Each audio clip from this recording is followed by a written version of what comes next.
I guess I just remembered you had an email the other day that said one-on-one coaching. And I don't know, I always had in the back of my mind to get your eyes on my numbers and stuff, but I never have. Yeah, so give me the download, like how things been with your business. I've been kind of keeping track of what you've been doing on like your IG. Oh yeah, I'm trying to be more consistent with that. I had one go 5 million views on God, TikTok. It only got like 5,000 on Instagram, which was funny. Yeah. But I mean, 5 grams is still a lot. Yeah, no, it's going pretty well. It's just tough to be consistent when, it's like in the business and do I sweat my tail off? Do I really want a video? But I need to be consistent about it. So it's fun. I mean, one 5 million view reel is worth thousands of dollars in advertising. Right? Yeah.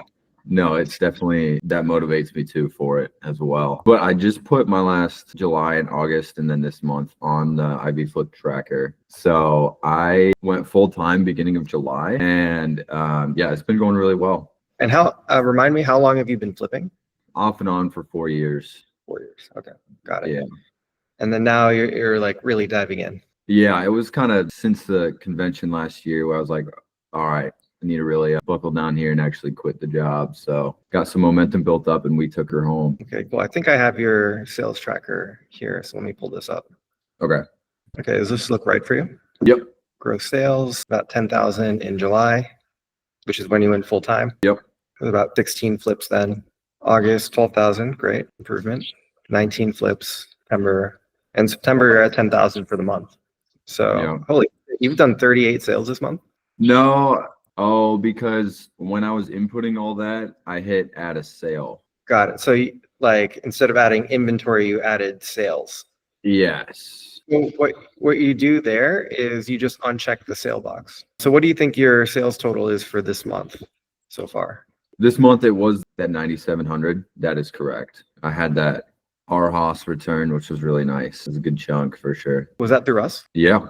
It was a Kipton 2-piece. Let me just look through our, yeah, the Kipton 2-piece. That was Havenly, no? Oh, sorry, Havenly. Because it's the our house brand, but it's under Havenly, right? Right. Okay, that's just where we got mixed up. I got you. Yeah. So yeah, you got that from us for 1,200. That retailed at 8,000, which was still new in box, right? Yeah. Great. And how much were you able to sell that for? There was a little hiccup on that, so it was only 3,000, but that's still really good. Yeah, pretty solid. What was the hiccup? I scuffed a corner, so Oh no. I sold it for 4,000, but then the lady called me back, and we ended up on 3,000. So Damn. Oh, that sucks. I know. So that's painful. Lesson learned, though. You made your customer happy, so and you still made decent. You made away decently. Exactly. Okay, so like you're using, so you have like your own SKU system, right? It's like the U refers to like used, and then R is like the returns. Yeah. I just didn't have enough time to put more of a description in there. But Yeah, no, that's as long as you have like an internal reference for that, I think that's totally fine. yeah. Okay, so we have the data. Give me your assessment of like where you think you're at with the business. So, of course, I hear you talking about, moving off of Facebook. So I think right now I'm trying to maximize Facebook operationally and sales wise, and then move towards running more ads and moving off of Facebook.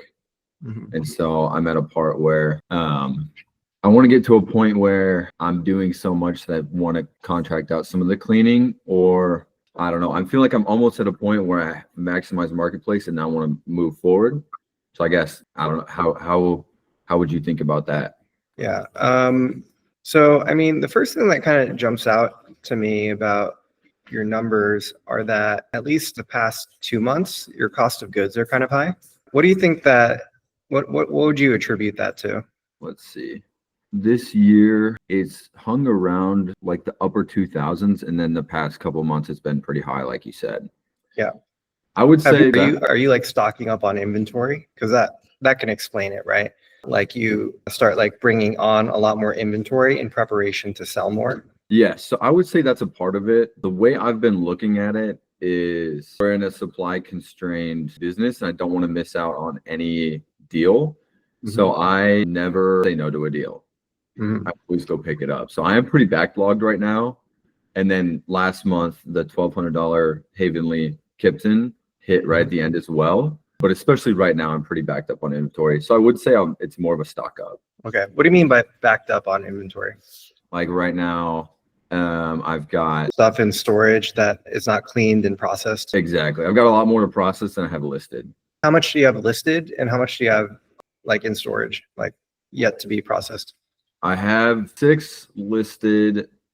I have 8 that I have processed and I need to list them today. And then I have another 10 or 12 that need cleaning. Got it. Okay.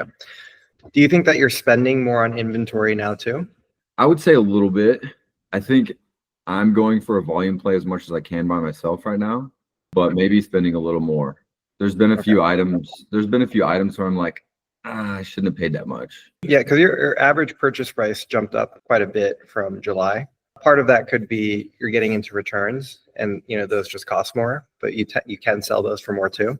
Your average gross profit per flip has stayed reasonably consistent. I'd say your gross profit per flip is good at about 400. So there's not a concern there. How much storage space do you have? So I have my garage and then 5 10 by 20s. So just over 1,200. Okay, there you go. You have 5 storage units. That's where the $1,400 storage cost comes in. Yeah. So what I do is I clean and stage at my garage, and then I take everything over the storage units. I leave it like set up. Mm-hmm. So then if somebody wants to view it, I can just throw open the door and show it. How are you doing on cash? Like how much cash on hand do you have? Check here. Right now, I've got my tax savings plus $3,000. Got it. So the money you've put away for taxes. Yeah. Plus $3,000. Yeah. $3,000. Okay. That's decent amount of liquidity. Have you looked into a warehouse? I have. The area I live in is really expensive. The average like house price is like $800K, and yeah. Because my storage units are like 10 minutes away. If I would get a decently priced warehouse, I can't afford it in my area, or to go 20, 30 minutes would be something maybe that I could afford, but it's something where I don't know if I want to go that far. Yeah. I mean, what are you looking at first, like in terms of the options near you and 20, 30 minutes out? To be honest, I haven't looked a ton. I've been looking on like LoopNet for an industrial warehouse. Is that what you would do? Yeah, I mean, you can just look up like commercial warehouse spaces in your area. I'm sure results will pop up on Google. Probably some commercial brokers you could work with as well. Yeah, I would say I'm looking at like maybe 2,000 square feet of warehouse. I don't know. Yeah, that's probably the right move. If you're going to move into a warehouse, minimum like 1,000, right? But if you can get a little bit more, and it'll save you another move in a shorter period of time, right? If you're scaling. But like, yeah, so 2,000 square feet, like in your market, what is that going for on a monthly? I think a while back, I looked at one for, I think it was 1,500 square feet, and it was going to be about 25 to 3,000 per month, depending on triple net and everything. Okay, so that is triple net. I think I should probably have some better research on this. Yeah, I would do. It sounds like you've kind of like did a quick glance, and that's like finding a warehouse is one of those things that requires deep research. It's a big investment for the business, and like the difference between an okay lease and a really good lease is substantial for your business. Because it compounds over time. With the money that you put in, the usefulness of the space. But one of the things that jumps out at me about your overall mix is that you're probably not that operationally efficient. And my guess is that this has a lot to do with this current setup of staging and cleaning at the house and then moving to the storage unit instead of being able to operate out of a centralized location. There's a lot of back and forth that's happening, and maybe you forget something at the house and then, oh shit, I got to go back to the house, and then back and forth. Yeah. Am I hitting the nail on the head? Yeah, I can definitely agree. Loading and unloading the trailer, and yeah. So the money that you're saving on rent, you're losing in time. Yeah, I was thinking the other day how much time I spent on unloading and loading the trailer and going back and forth, and I was like, wow, that's a good amount. Yeah. So how, like, you think I should be like heavily pursuing the warehouse, or at least get a way better knowledge of the area? You should start researching. I think you need to save up more cash. I think you want Yeah. at least 10,000 liquid to feel comfortable moving into a warehouse without, feeling the pressure of like, how am I going to pay bills and stuff like that. Yeah. And so if you start the research now and you're aware of your options and you start saving up cash, you could make that move going into 2026. Mm-hmm. And, what we have found with partners that make the move from storage units to a warehouse, if they're serious about their business, it's an investment that pays off. So, the thing about like scaling from a couch flipping business in your garage, like getting to that next level, it's a pretty linear trajectory in that like there's only so many ways that you grow this business, right? Wow. And like one of the key steps is getting into a bigger space that allows you to operate more efficiently. And then the whole is greater than the sum of the parts. So it's not merely that, it's because right now, between your garage and your storage units, you probably have around 1,200, 1,500 square feet, all said and done. Right. But like moving into a 1,500 square foot warehouse, it's not merely that, you have more square footage or the same amount of square footage. It's how it allows you to operate, right? So now you can like designate a cleaning area, staging area, like kind of figure out the workflow of your warehouse. And then when you like bring customers into your space in case they're like checking out your inventory, now you can charge a little bit more for the couches that you have. Like so price perception goes up, and you'll have more like cross selling. So they come in, they're looking for like one couch. Your ability to like maybe they don't want that couch, but you have other couches laid out kind of showroom style. You have the ability to like you have more chance of closing a deal once they get into your space. Yeah, that makes sense. And you're already paying a decent amount on storage. You're paying $1,400 a month on storage. And so, if you can find something for like $2,000 that even offers a comparable amount of space, like 1,500 square feet, it's going to be a pretty solid investment for you. Like if you can pay a little bit more for rent and move into like one central location, like it's going to help you a lot with like how you're just moving in your business. Yeah. Yeah, that makes sense. Because the rule of thumb that I give people is that if you're a solo flipper, like you're doing all your pickups, deliveries, and cleaning yourself, that if you're really putting in full-time hours, that you should be able to do about 30 flips a month, plus or minus like, on the very low end, I would say 20, and on the high end around 30, 35. Like if you really haul ass, I know people that have done like 40, 50 flips on their own, but I just don't think that's like a sustainable pace for most people. Right. But yeah, around that 20 to 30 flip range does seem to be sustainable for people. And, there's a couple different ways to go about it. Like one is you just go balls to the wall. So you're like a chicken with its head cut off and you're just running around and, Yeah. you feel very frantic throughout the day. And the other is like you get into more of a process. And if you do so, then that like 30 flips a month feels very achievable. And nothing else changed in your business except you had more inventory listed and ready for sale and you're doing more flips, moving from 20 to like, some months you're doing 15, 19. Like if you're able to consistently do 25, 30 flips, that brings in an additional 30% revenue into the business. Yeah, like I can see right now, like this month I'll probably do maybe 25, but I can see where I can do 30, maybe 35. But like you're saying, just having that central location will cut down on that logistical time. And yeah, another note on, like you always say, the more at bats, and it's like people in the group be talking about how everything is slow, everything is slow. I'm just like, the more stuff I have listed, the more I sell. Yeah. So it's really as simple as that. And then simplifying it logistically makes a lot of sense. Absolutely. It really is as simple as that. Assuming that you're not running into like an issue with your account. And that does happen, right? But I think people over index on the idea that they're being shadow banned. Right. Like, it's something within their control that they could change in order. And so, if your listings are performing as normal, then it is pretty straightforward. the more listings you have up, the more sales you're going to make. It's a pretty direct correlation between the two. More listings, more sales. Yeah. How do you feel about like your ability to get enough inventory? Like, do you feel like there's enough stuff in your market that you're able to get to and is decently priced, has good resale margin, or is it like, does it feel a little bit hard to come by, or do you not have a problem there? I would say even with, I mean, there's 5 or 10 flippers in the area, and I'd say there's plenty. Okay. And I do want to move past that eventually, but like just in the past 2 months, I've had plenty. I've been busy every day. Yeah, there's enough to keep me busy for sure.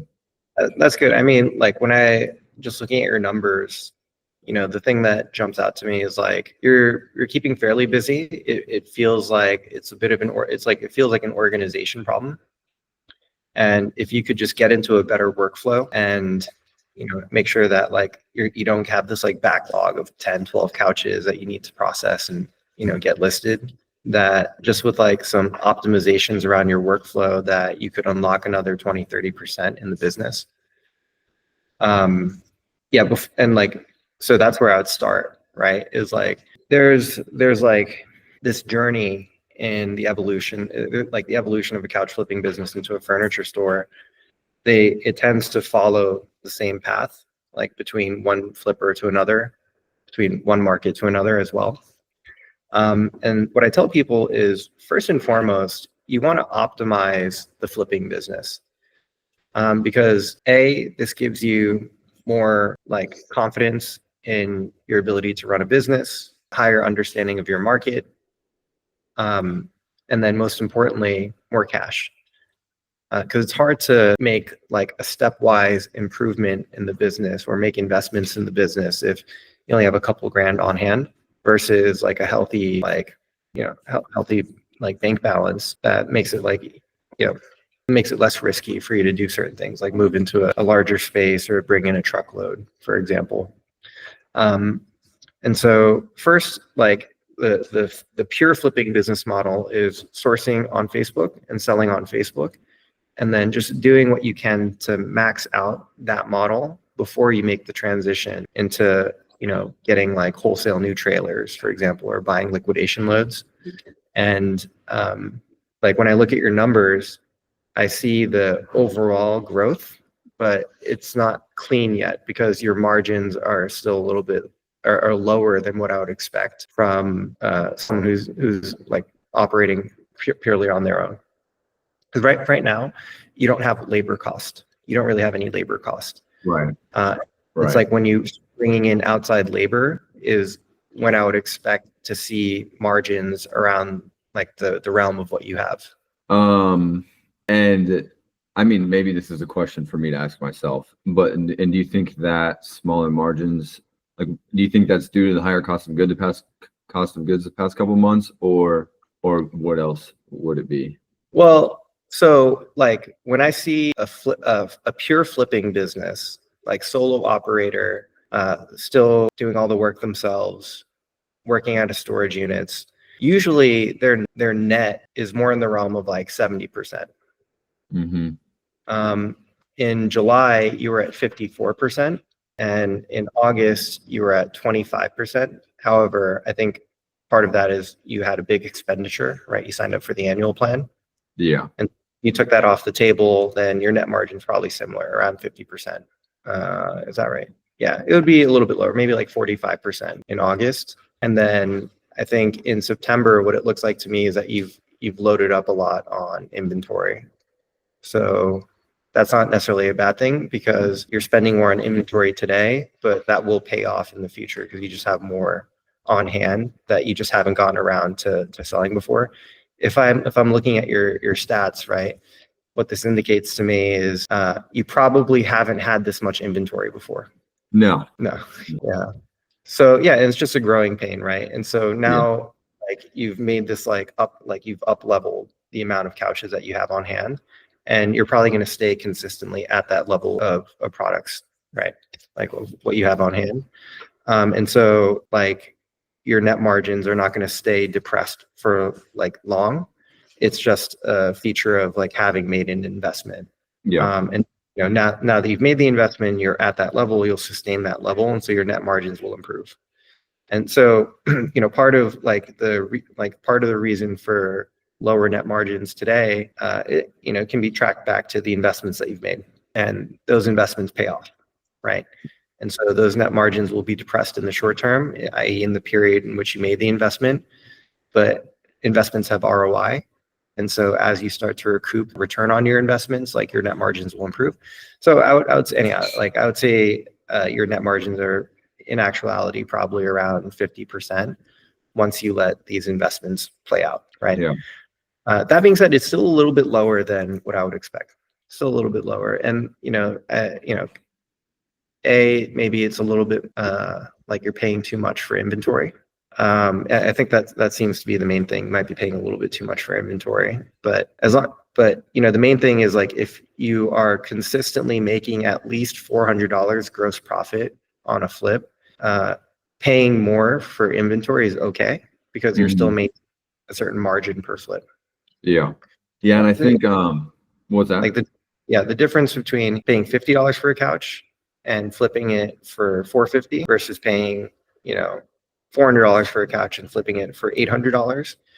In terms of the time invested, you're actually probably spending less time on the $400 couches than the $50 couches, but the trade-off is the capital, right? So you're buying back your time because you're getting inventory that's in better condition, and you might not sell it for that much more, but you have to spend less time to process the couch. And so, that is expected. If you're spending more on couches, you get a little bit more back in terms of your time, but your cost of goods are going to go up.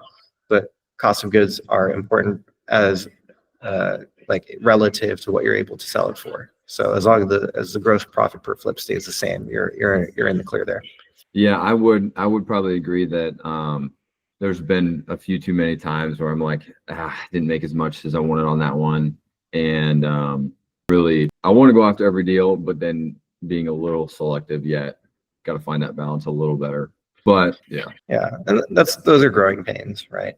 It's better to be risk forward and take on a couch than kind of drag your feet and miss opportunities. And then because now you have the experience, you took the at bat and you brought that couch in, you can have a better sense of if I bring in a couch at this price point, here's what I can do with it. So now you have that experience. It's going to give you more confidence and just actual data to work with as you move forward in the business, as opposed to just staying in the ivory tower and postulating, I think I can do this, I think I can do that. You went out there, you did the thing, you have the real data, and that's going to help inform your decision making in the future. But now that you've had that feeling, it's okay, I did pay a little bit too much for it. You want to learn from that lesson.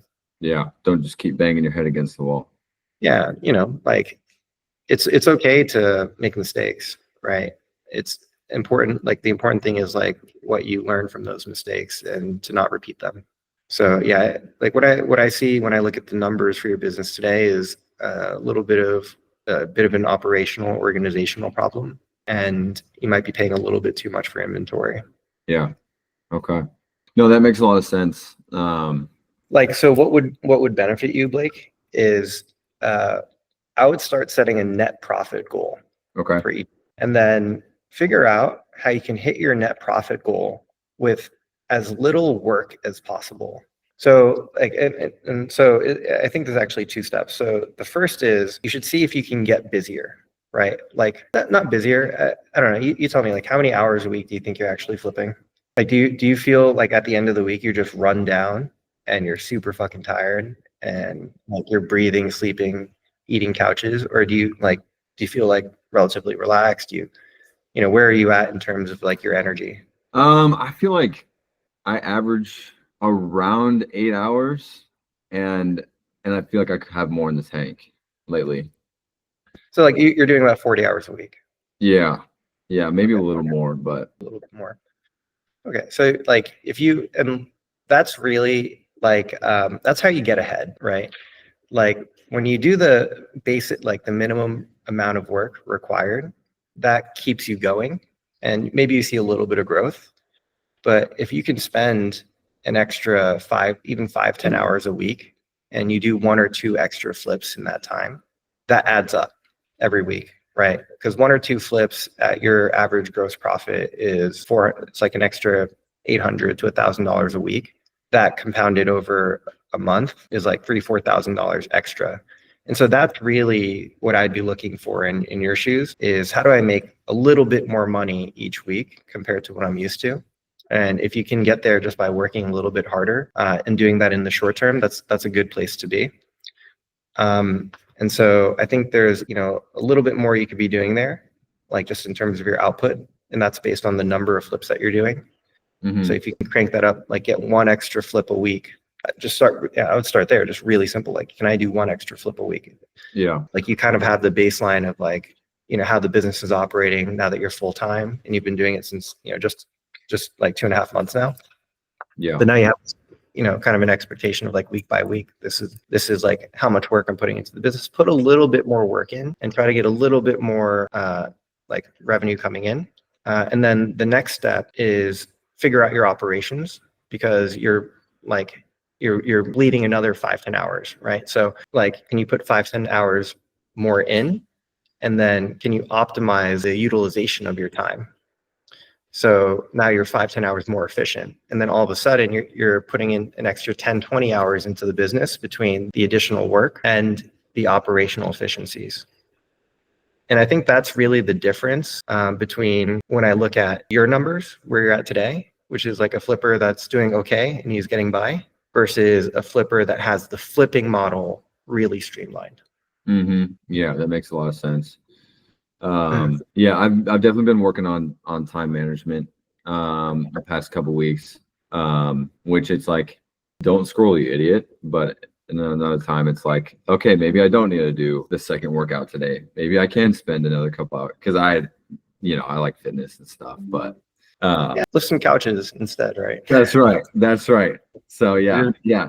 No, that makes a lot of sense. Work towards that 30 flips a month and the $400 growth. You say gross or net profit? Or extra 400, extra 1 or 2 flips a week compared to what you're doing, being more efficient with your time. Like, so yeah, I think there's once again like 5-10 hours a week that you could be putting in extra towards the business. And I think that if you clean up your operations, you can earn back another 5-10 hours. Mm-hmm. If you made those adjustments based on the numbers that you have today, I think then you're making 12 to 15,000 gross revenue a month, and you're probably at around a 50% net margin pretty consistently. And so, and so that would be my focus is like, how could I be netting at least 6,000, 6,000 to 8,000 just on the flipping model, right? When you're consistently hitting those numbers, and I'll give yourself like, 2-3 months to get there. But like by the end of the year, I think you can be consistently hitting those net profit numbers. And that's going to put you in a much more comfortable place to be able to evolve your business model. I don't think so for example, earlier we were talking about, I'm thinking about running ads and doing this and doing that. Like, I actually don't think you need to do that today. I think you need to optimize the flipping model. And then once the flow is optimized, now it's the time to evaluate, like, what are the moves that I can make that, put me ahead help me evolve the business model, put me ahead a little bit, whether it's like buying a wholesale truck or, coming up with an ad strategy or, doing a little bit more on social media. Yeah. So I don't think you need to, it's good if you have the time that interests you, like dabble around with it, but it's not the thing that you need to do in the immediate term that's going to get you the highest return on your time. Yeah, no, that makes a lot of sense. Yeah. So if you just focus in on the basics, getting good deals, getting them listed quickly, having more stuff available, not, wasting so much time going back and forth between your house and the storage unit, and like the picking deals thing is important too, right? Like every $50 you save on a flip doesn't feel like a lot, but it does add up over time. It compounds. So you need to be looking for these little optimizations in the short term until your flipping model feels streamlined. And once you get to that point, I think that's where we can have another conversation. Like, okay, like we feel pretty good about the flipping model. How do we take this to the next level? How do we invest? How do we grow? Yeah, that makes a lot of sense. Yeah, my basic feedback to you today, Blake, is just I look at a lot of these flipping P&Ls. So, like you just look at your own numbers. And of course, like you have the experience on the ground, like your market, your customers.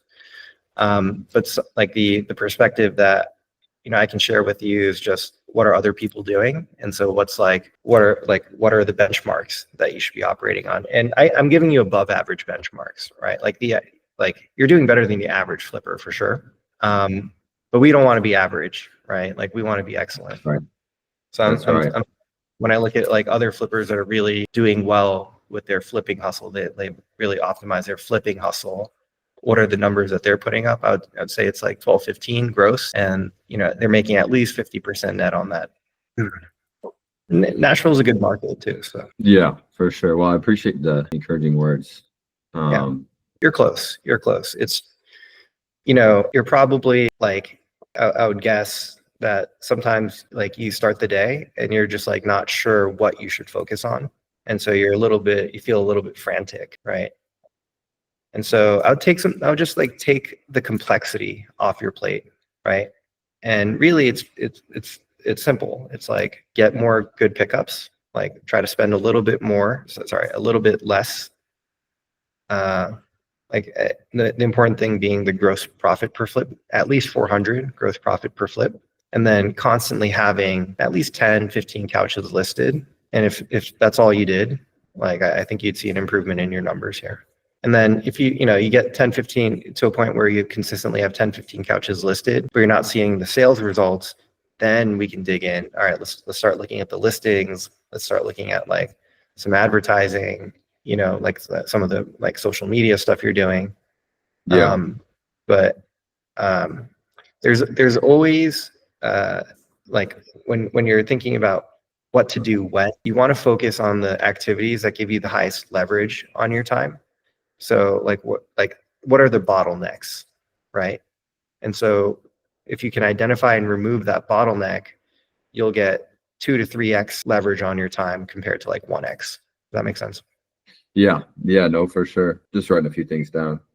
Yeah. So and I'm getting high level, and this gives you kind of the framework, but you're the one in your business day in, day out. So as I give you the framework, what are some of the things that like pop up to the top of your mind? Like here's where a bottleneck may be. Here's something I think I can work on.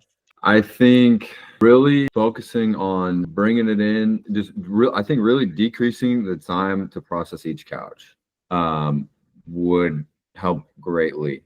Like How much time? What's that? Keep going. Like the other day, I come home with one, and then I look at my garage full of stuff to clean, and I'm like, where do I even start? So, and I think even just maybe when, like in this instance where I have more processing to do, because I'm making that investment, really drilling down a list of like, hey, this is the order I'm going to do stuff in, instead of, eliminating the frantic mind by prioritizing in the right way, I would say. So when you wake up each day, do you have a plan for like what you need to get done that day? Or is it kind of just whatever, like, oh, I like found this deal, I'm going to go get this deal. And you like start driving out and then you come back and then or do you like come into each day with a plan? Like today I'm going to do pickups, tomorrow I'm going to do my cleaning. Like how are you operating? I would say I keep it as scheduled as possible, but at this point it's not very scheduled. Like I had a pickup today. I've got 2 deliveries tomorrow. But when I think about time outside of that, I just think, okay, I have to clean. Okay, while I'm cleaning, I have to stay logged in on my phone if I get a notification. And if I get that, I'm going. So I would say I need, probably say to myself, like, yes, I can still go get that pickup. But if not, this is my top 5 things to process today. That's probably what would help ease that, I think. That's a great place to start. A great place to start is just every day write down 3 to 5 things that it could be one thing, right? Start with one. Every day, have one thing that you need to get done that day. And then over time, you can expand that slightly. Here are the 3 things that I want to get done. That's a great place to start, is just some simple prioritization and a little bit more intentionality going into the day. And it could be as simple as like you pop open the notes app and you just like have like a little list of like your hierarchy of things to do. But I would make that a daily hierarchy and just know like here today, by the end of the day, I'm going to get XYZ done, like that. Yeah. And then eventually, to be more organized, you should probably start like allocating different days or different times of the day to do specific tasks. So for example, instead of like, oh, this guy wants to buy it right now, I'm going to deliver it today. Or I can jump on this couch. This couch is available. I'm going to go pick it up right now. I'm dropping everything I'm doing. If you can like block that out a little bit more. So for example, like you're doing your pickups Monday, Wednesday, Friday. Some people I know do like all of their pickups like in 2-3 days, like Monday, Tuesday, Wednesday. They spend 2 days processing and then they sell over the weekend. They like put all their listings up on Friday. I don't know. I guess you can tell me, is it just a mental block that I think I would miss out on so many deals if I did it that way? You probably will. You'll miss out on some deals, but that's the cost that you pay to be more organized. And if you're more organized, then your overall output should outweigh the loss of like a deal or two. Yeah.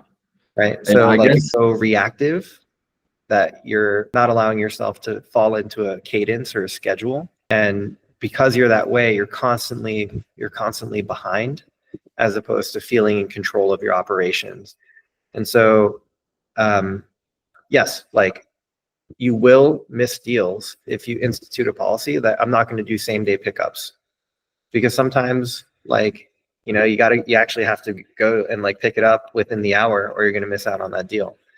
But not every deal, like I would reserve that kind of energy for really good deals. Get that restoration hardware, it's $200 and you got it, like go fucking get it. I'm not telling if it's $1,000 flip, like move your ass, right? Yeah. But like any other flip, like you're gonna make $400 on it anyway. Do you need to drop everything you're doing? Or can you and then, communicate with them. Oftentimes just good communication with the customer. Like, hey, like this is what I do. I have really good reviews. I'm professional. You can rely on me. Just good communication with them. Like they'll hold it for you. And so part of it is maybe you've set this expectation with yourself, or that like, if you don't jump on every deal, that it's not going to be there. But I think if you just try to be a little more organized, you'd be surprised at like, people who are willing to work with you. I've heard people do that, and maybe that's just what I needed, is that mindset shift. Where, because I've found like do pickups and deliveries Friday, Saturday, Monday, and then clean Tuesday, Wednesday, Thursday. I haven't stuck to that at all, obviously, which is the problem. But that sort of framework is something that I could very easily do. And yeah. Yeah. And look, I'm not telling you that's exactly the regimen that you need to be on, but I do know people on that exact regimen that have scaled to like $30,000, $40,000 a month, and they do it with like a drop group. That's like the drop group method, right? Like you get all your you process, pick up all your pickups, do all your processing, and then you drop all of your couches on one day of the week or like 2 days of the week, right? That's exactly the drop group methodology. It's like they're not just constantly streaming out the couches that they have. They like release them at the same time. And so I think this is the underappreciated part about why the drop group method has been effective for people. It's not just the consumer psychology of getting people to compete against each other for the couches when you list them. It's actually, in large part, the organizational efficiency that it brings to the business. That actually makes a lot of sense. I'm not a guy that gets like all like in my head when I'm running around crazy, like high strung, but I definitely feel like that would be amazing to have that sort of organization. Yeah. Look, this is based on like what your current numbers. I don't think if you played around with your operations that you're not going to do worse. I think worst case, you're going to do the same, arguably much better. Yeah. So I think there's you can really only go up. So it's worth it for you to play around with a couple different structures. And it could be like, you allocate different days of the week and you kind of do like a weekly schedule, or you could even just do like a daily schedule. Mm-hmm. Yeah. Like right now, because I have so much to process, do that and only go pick up if it's $8,000 to $100,000 gross. Yeah. Only deviate from your game plan if it's really worth it. Other than that, you kind of want to identify the script and stick to the script. Having a script, right? Having a script at all and having some consistency with that script is gonna help you a lot, because when you're just reacting and you're doing whatever's feels good in the moment, or you're being opportunistic, you don't get enough rhythm in your like, you're just not in enough of a rhythm to be able to tell what are the things that I'm doing that are helping me get ahead versus like what are the things that are kind of like keeping like I'm kind of wasting time on. And it's because you don't have enough consistency, and so it's impossible to isolate what variables are helping you versus hurting you. Like you stick to a regimen, you're very consistent. Then if you make a change from that schedule, then you've isolated the variable, right? So it's like I'm making X change to the business, and now you can measure the impact that X change is having on your results. But if you're just like, blah, right, you can't tell if it's X, Y, or Z. So you want to get to a place where you feel more organized. And when you're, doing something different, it's like it feels like you can feel the impact of that deviation from your normal programming. Yeah, that makes a lot of sense, because it's how I've been thinking about it is like, what's the opportunity cost of missing out on the deal, missing out on making money? But the way you're proposing thinking about it, and the way that seems really advantageous, is what's the opportunity cost of having more organization and structure? And then what's the opportunity cost of going outside of that? Exactly. So if it's a really good deal, jump on it. You want to have that hustle mentality. And, this can also be where the extra 5-10 hours comes into play, right? You could still maintain your schedule and say like, this is what I'm going to do. And then if you really want to take advantage of that like extra deal, you still get done what you want to do, but now you put in that extra 5-10 hours, right? Yeah. But you don't want, so that's probably where I would conclude is like, come in with your plan. This is what I'm going to do. And then you can still take advantage of those opportunities that pop up, but that's where you need to work harder. And if you do, and like, so now you have your schedule, and now you're also taking advantage of these opportunities. They're not trading off with each other. Your numbers are going to go way up. I think there's, once again, at least a 30% revenue improvement and also like a 10% margin improvement that you could see just by getting really zeroed in with your flipping model. See, now my logical brain has something to shoot towards. Yeah. And I like what you're saying. Yeah. This is the point of the one-on-one calls, because the masterminds are great, the podcasts are great, because you get exposed to a lot of different ideas, and you can kind of see what other people are doing, and there's a sense of like community, and like you can commiserate, right?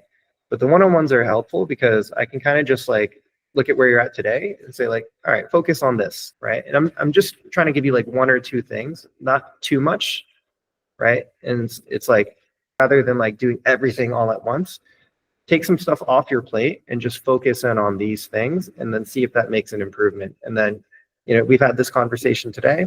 We've identified some areas for improvement. Go implement, try it out for like a week or two, see how like it goes. And you're probably not going to see the results of that for at least a month, so it takes time for the, to actually like come up with the game plan, implement it, and then have that in place long enough to see the results. But you're going to feel it. You're going to feel a difference as you start making these changes. And then we can get back together, whenever you're ready. And then we'll look through the numbers. We'll see if it actually did make an improvement. And then we can come up with another game plan. So this is the value of the one-on-ones, is like this systematic iteration, come up with the plan, implement, look at the data, come up with a new plan. So that's the program that we're on now. See, I knew I did the annual plan for a reason. Absolutely. No, really glad to have you on board and be working with you on this. So yeah. No, thanks for all your feedback. That's why I booked the call. Holy smokes, glad I did. All right, we're about at the hour. I do have to run, but hopefully that, opened up some ideas for you. Yeah, like I said, try it out, and then let's talk in like another 2 weeks or something like that. Sounds like a plan. I appreciate it. Absolutely. Thanks, Blake. Bye. See ya.